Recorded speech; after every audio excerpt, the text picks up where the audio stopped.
Hello there, it's Anna here, and I have a wedding card to share with you today using products from the Swedish Craft House.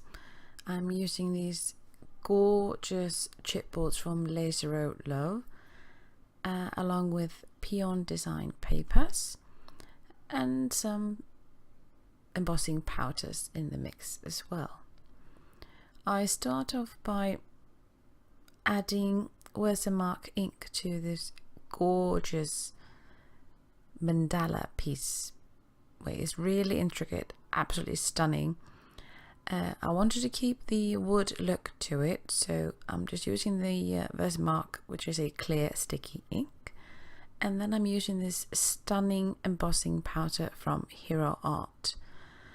It has kind of a pearl-ish look to it. It doesn't add any color, it just adds a beautiful shine, and that is what I wanted. And of course I'm using a lot of embossing powder, but the rest that's in the paper I'm just putting back into the little jar, so nothing goes to waste at all. And now all I have to do is heat emboss, and just be careful because this is little wood piece, and the heat kind of makes it smell like you're burning wood, so just make sure you move it around here and there. Don't basically create a bonfire on your table. Then I have this little sentiment from Laser Love as well that says wedding day, and I want that to be shiny and embossed too, so I'm also adding Versamark ink to this piece, and I want this to stand out a bit more, so I am adding red embossing powder, and the embossing powder that I'm using is from Ranger ink. It is beautiful color and it gives such a pretty shine to the sentiment on this card. And I really like using embossing powders and inks on these little chipboard wood pieces because they just add so much. It's not much effort really, but you get a stunning effects on your cards or creations.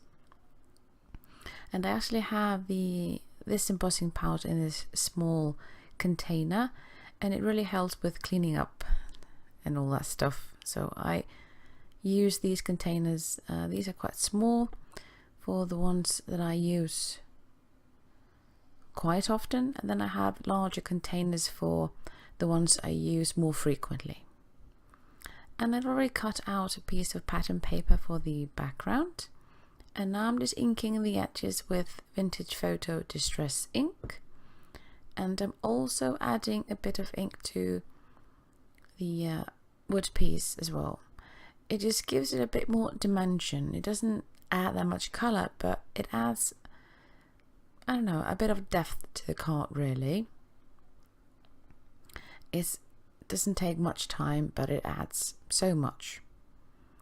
And then I wanted to make sure that the sentiment had a bit of a backdrop as well, so I'm just punching out this little scallop circle using a little punch. I think the punch I have got is from Stampin' Up. It's quite an old one, but it makes the sentiment, I guess it grounds it so it's not floating there about. And I'm also adding this little paper doily and adding the same distress ink to the edges just to make it a bit more worn, I guess. I didn't quite like the stark whiteness, so I'm just making it a tad bit softer. Now all I have to do is put this card together, and I'm just using my ATG gun to put the pattern paper on the card base itself. And the card base is from Craft Cardstock, so this all has a bit of a, I don't know, I guess you call a woodsy natural kind of a look to it I guess. And I'm just sticking this down, and I'm using my Nuvo adhesive to stick this down because I do prefer liquid on these little pieces.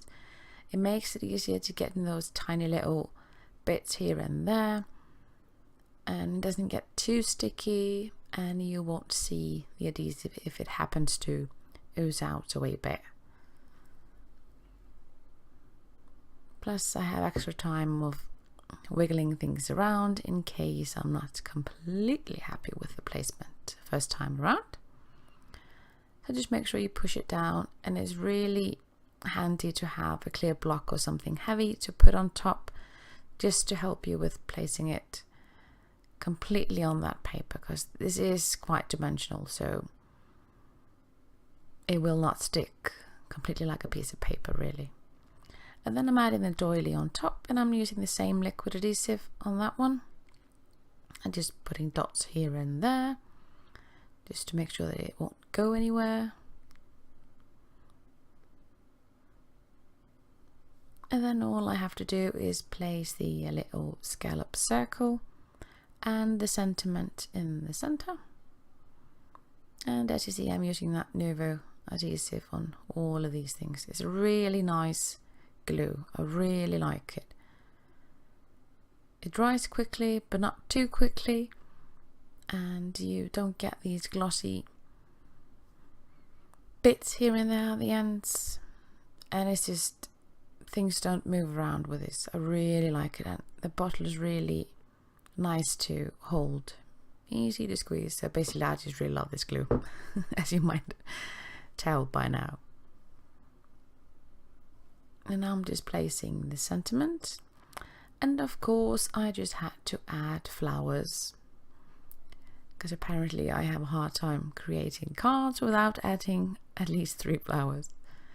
These red ones are from Swedish House Crafts, and I really like those. There's really beautifully bright red.